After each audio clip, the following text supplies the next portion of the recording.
Welcome to Tea, Toast, and Theology, all things nourishing, presented by The Table. Find us on the web at the-table.church. I don't really remember this, but when I was little, that meant my older brother was also not that old. That's logical.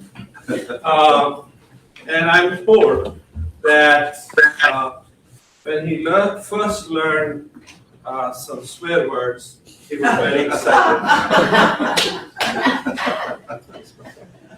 And he came and he was not afraid to use them. And he did so.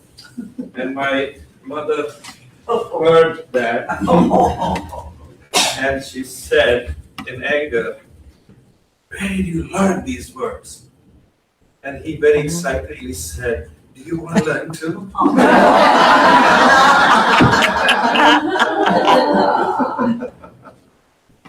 This story often reminds me of that. Right? He says, "Oh, you want to be in this disciple too?" And they go, "No! You're already disciples of Moses. You don't want me." But I see now innocence in this man. Right? Either it's innocence or he's just having fun. Right? Whatever it is. Why was this happening? Why is everyone so concerned? Why first the neighbors, and then the neighbors, by the way, not anyone else, but the neighbors take him to the Pharisees. And then the Pharisees are all concerned, right? But even the disciples of Jesus are having, right? Oh, what's going on here, right? Why? Well, we know that it was the Sabbath. So for the Pharisees, that became a big issue. But I think it was more than that. I think it was more about, just Jesus continuing to do works that just upset them and broke the law. And they were just trying to discredit him. I think that's one of the things that people do when they gossip. They try to discredit you, and so they wanted to try to really almost create a situation where Jesus was discredited. What do you think is the reason why it was bothering them so much? Obviously, Jesus was bothering them, but why?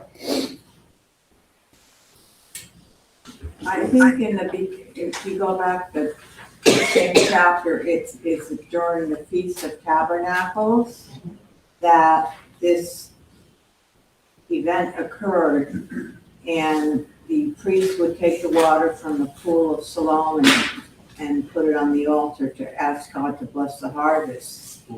So this is Jesus saying, "I'm more than the harvest. I am the one who can cleanse you." And that also the fact that there were a lot of people around for the during this time. And I had heard that they said that the blind man was brought into the temple, so for the first time he actually saw the beauty of the temple and the glory of God. So that must have been something to him to behold that the beauty of God, and it was beyond their expectations. They couldn't take it. Beyond expectations, and Jesus they don't like, right? And maybe they were afraid. They were afraid of what? Of Jesus. Of Jesus. Yeah, because he was so powerful. Because he was so powerful, he had people behind him. If people are following him, they're not following them. Okay. Nobody likes change. Collection plate. Well, they know best, so they don't want what they have to know, what they put. They know Be best. undone. They know best. They know best. Okay. By strict laws, and now these laws are being broken by somebody Yeah. Right. a lot. So, the problem is that, if it would be simple if he was just breaking the laws, right? Breaking the laws, if people were behind him, there was a crowd who was breaking the law. I think it would have been really easy to say, bad person. What the crowds are doing it's not right. They are on the wrong path because he's breaking the law. That should have been simple, but it's not simple. Why is it causing a problem? Because in breaking the law, he's also doing good. Yeah! That's the problem. That's the exact problem. That he's not only breaking the law, but in the breaking of the law, the blind man can see. That is a problem, a huge one. Because you see, the whole system's integrity was that by following the law, you are being good. Now you will get all the rewards of the good. The law means who made the law? Law meaning Moses and Moses. Yeah. Is Moses receiving from God? Yeah. But that's a very good point. It's not only those 10 things. We started out with 10. We always start out with little. But then we say, oh, clarifying statement. And then, sorry, we need to. Amendments. Why we have so many We amendments? need to make it more clear, right? How many feet should it be from the altar to the candle? We need to make all that very clear, right? I mean, if you think I'm joking, it's in the Bible, right? All the measurements, right? Everything. Why? Because those 10 just don't seem to cover everything. But usually law is about rather than do something, to not do that. Probably, I feel like, law is, rather than encourage people to do it. Preventing. Yeah. It's to preventing- control them. Yeah, don't do this, don't do this. That's in my mind about the law. Well, Sunway, yeah, out of the 10 commandments, 7 of them were do not. Right. So, And that's exactly what I always say. If you are having to refer to your organization's policy manual, it's already too late.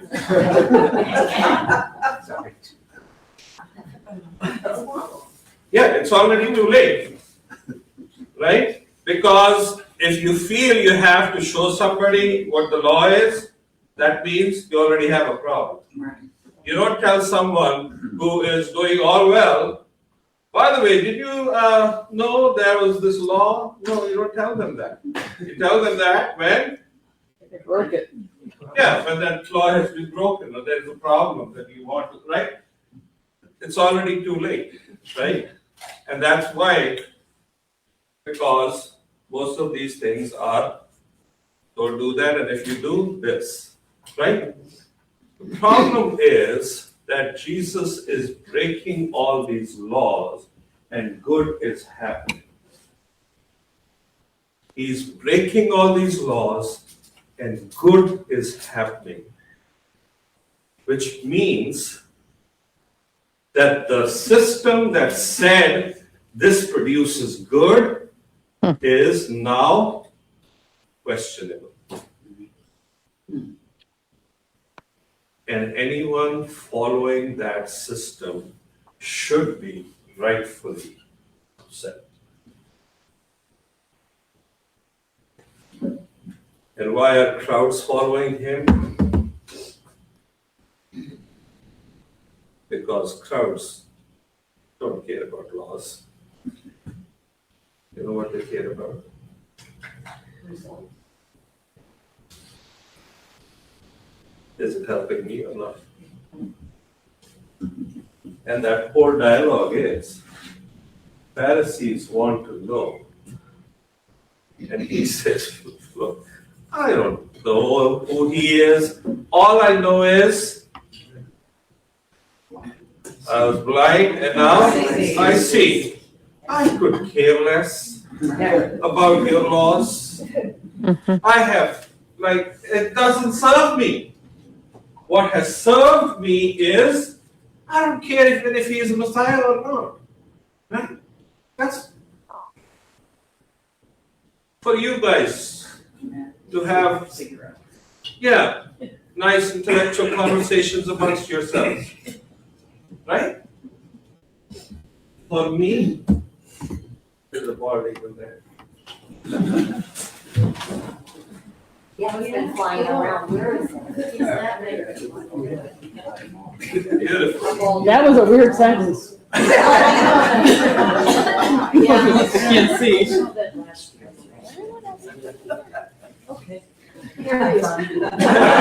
For me.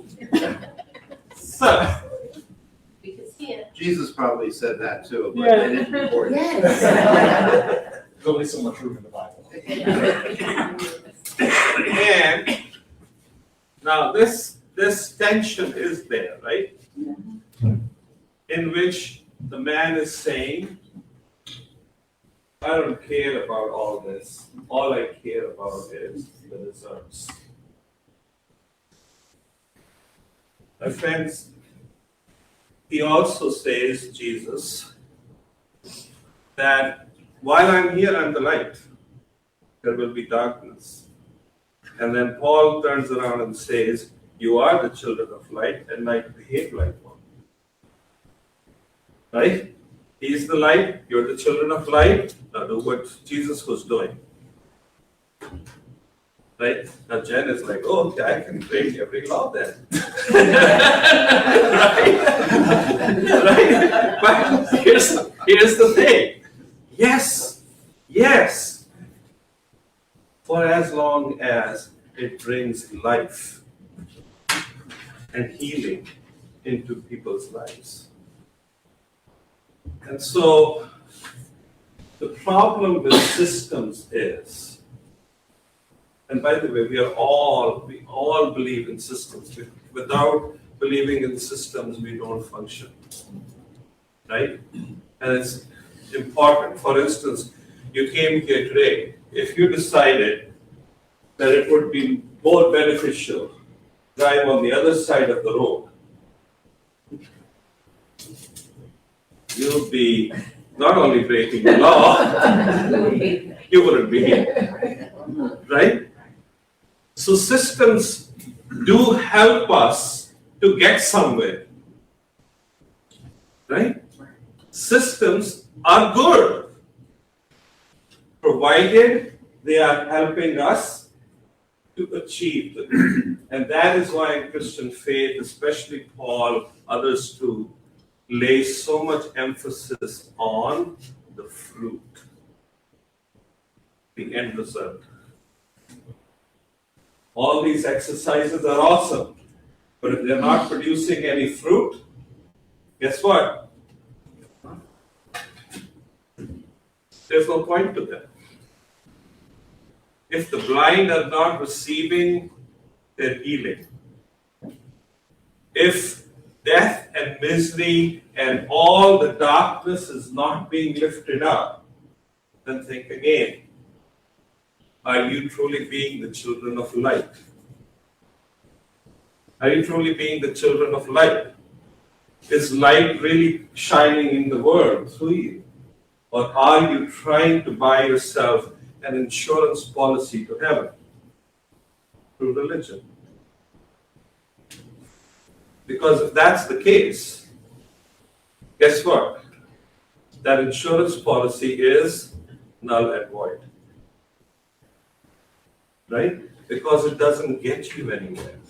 Because the whole point of following Jesus is to be the light of the world and produce the fruits that light is supposed to produce. knowing full well that we are human beings and we will end up doing things that are not going to produce that fruit. Right? And that is why we have things like confession. Right? And so, here's the thing. When there are systems, their argument is, if you follow this, you will be safe. If you follow this, you will be able to get to the good. That's what systems offer. And here's what happens. Then systems begin to fail in offering the good that they promised. And then what happens? Someone comes along and says, this is not working. And shows the way on how it should be working and it could be working. And then we all turn around and say, who is this dude? I've seen this before. Who's this dude who comes around and says, the system is not working? Maybe we need to take a new approach. That is why they didn't like Jesus. Because he was that person who came in and said, this system is not working. And the interesting thing about Jesus is, he didn't say this system is wrong. He didn't say this system was bad. He just said, it's not working. It's not working. It's not working. It's not producing results. Hence, I have not come to abolish the law. I have come to fulfill it. Why? Because the fulfillment of the law is the result. The fulfillment of the law is the result. And if the result is not being achieved, then there is a problem. Right? Then the fulfillment of the law will be when the results are being achieved. And that is why he becomes a problematic figure. And that is why every Christian, if we are following our Jesus, is called to question every once in a while in our own lives and in our corporate lives. Is the system working? Is it really working? So we can agree that systems are necessary, but then the question is the institution that makes the systems so concrete. Is the institution necessary? Christianity, we have to have a system in order to know that we're practicing. There's just such a fine line that we can agree the table has a system, we are a system, but we're not an institution. Amanda, the years ago when I was ordained, 75, our bishop, which I have great respect for, Curtis, he started an office in the institution for those who were divorced and separated, the priest that was there. Because at that point, the Catholic Church, in its laws, said if you were divorced or separated, you're not an annulment, right? What are you?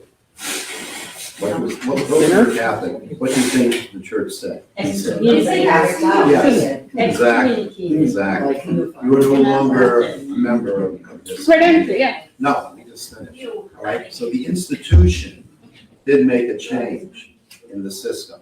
He set up an office so that people could go, or priests could go and say, this person is divorced, they can't get an annulment, or they don't want an annulment. Are they able to receive communion? Can they feel that they're still part of the community? And the bishop would say yes. All right. He changed things. Not every bishop did that. Not every diocese did that. But Curtis did that. So institutions can change what's happening, all right, too, at certain levels, depending on who's really calling the shots, who's in charge. So I'm going to step further. And that is that, and this was a very interesting Facebook post that a former Catholic priest wrote, right? And he was defending the office of priesthood, right? And he was former, but he was defending the office of priesthood, right? And he begins with this line, and I love that. He says, if you were to ask me, is there an office of priesthood in the New Testament? I will have to say no. And then he went on the defense of the office of priesthood, right? But my question to that is, why is there no mention of priesthood in the New Testament? Jesus was. Yeah, Well, presbyters were considered, right. That's exactly where he went. yeah. Right? Right? We are presbyters, right? Right? If you read through Paul, if you read through the book of Acts, there is no idea of the office of priesthood in the sense that we have all come to practice. In fact, the place where the priesthood is mentioned is when they get together and say, okay, we'll get all these people together to serve, right? And because there were, remember we just talked about it also, there were two communities, Hellenistic Jews, and right? And they were, and so the church likes to call it the very first time deacon, the office of deacon was born, right? Right? But they were not thinking of the office of deacon, they were just thinking of the fruits. Like, what is the end result? They were thinking, okay, we need to get some people in to do this job, right? They got them in, right? And they started helping everybody. And the whole thing ends with a very interesting line. And that day, many priests came to faith. It's a very, very interesting line that we never talk about. And that day, many priests came to faith. Why? Because poor priests were following everything that they were told how to do. And they were missing the point. Once again, the idea of priesthood is not taken and thrown out the window. Right? But it is, all this we do, if it is not functional, if it's just a ritual, it doesn't do much. And that day, those priests were able to see that while all this is good, because it tells us of something deeper conceptually. Because just imagine if we were trying to understand Christian faith with no examination of how all these things work, it wouldn't make any sense. It's like, I don't know if you have watched that movie Gandhi or not, right? Gandhi goes from South Africa to India, okay? And there he is with a Methodist pastor. This Methodist pastor was in South Africa with him and really admired him, right? So now he's there and he is in this Indian, very crowded Indian train, okay? Now while he is there, on top of the train, there is another crowd, right? And there is this guy who's sitting on top and he looks and he sees this Methodist pastor in his collar. And he says, Christian? And the Methodist pastor says, yes. He says, I know, Christian, you drink blood.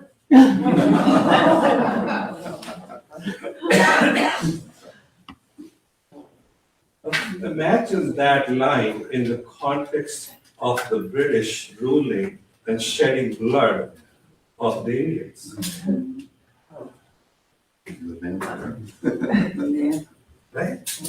If we do not have people who can explain things to us and have a grasp of that intellectual history and everything, that's what you get out of that. Yes, you're a Christian. Oh, I know what that means. You drink blood. That's all what it means. So it's not throwing away that thing, right? It's not taking it and throwing it out the window, but it's also constantly examining if this is turning into this or not. Because if this is not turning into this, then it is most likely an instrument of power being exerted on people. Right? So that's Yeah. right. Yeah. So I just want to share this. I'm sitting here going, oh my gosh, I just had a conversation about our state and the fact that, well, our roads are becoming very dangerous. And a lot of people don't know this. The reason I know that, because last week, one of the servers told me she's going into the state police academy. And I was like, oh, she's like, oh my God, I was just scared for her. And she said, the state is short 300 state police. And she said, that's the problem with our roads, and we don't see anybody getting pulled over. And she's so intelligent. I mean, she's only like 23. She's waiting until fall because they accepted her. And I was like, oh my gosh, she's telling me all the things, including, you gotta get tased and all that. But she's read a lot and she's gone to college for all that. And my point being is, she sat there with me and said, it starts at the top and the governor needs to he needs to think about these roads and how dangerous. And is it, okay, you get a campaign going for, we need 300. You also change the laws to make it safer for people to want to be state police officers and women. And she was like in awe. She's like, I want to be in the change. And I said, you're going to have to go talk to the governor. right. And And whoever becomes that agent of change, that's my point. Thank you for bringing me to my point. Right? Whoever becomes that agent of change, who says things are not working, let's do it differently, is not going to be understood because your frame of reference to understand things Right. is in the old system. Yeah. Right? Absolutely. It will not be understood, will be looked at with Skepticism. suspicion and contempt, right? I probably wouldn't have liked People- Jesus. I and probably people- wouldn't. yeah, I I honestly, I would have loved him, but I probably at the beginning wouldn't have liked him. Okay, I didn't say that. That was me. I would have had to learn. I would have had to learn. Right. Yes. And that is exactly the point. That is why Christians and their history is that they get into trouble. Because Christians by nature are called to be agents of change, and the change that works. And there is one more component. Okay? And that component is that when Jesus saw the blind man, he didn't say, are you a Sadducee, a Pharisee, an Essene? Are you even a Jew or not? Are you a Samaritan? He did not ask that question. Light is not a super concentrated beam that we only shine on the things that we want to. That light is for everyone, regardless. And that light is there to bring life in. Right? So, Jesus is turning this whole story, not only about Sabbath, we get caught up in the Sabbath part of it, right? Not only in Sabbath, Sabbath is just the evidence that he's breaking Sabbath, right? But he is taking all of it and saying, it's not working, friends, and it will work. And the person who says it can work and shows others how it can work people will say, oh yeah, but. Oh yeah, but I'm not sure about this. Right? I still like my whatever. Rosewoods. Right? My statues. Right? I still like that. And I'm gonna say something that, and he doesn't. The problem with us today, and it has been a universal problem all through time, is that we are formed and shaped by the company we keep.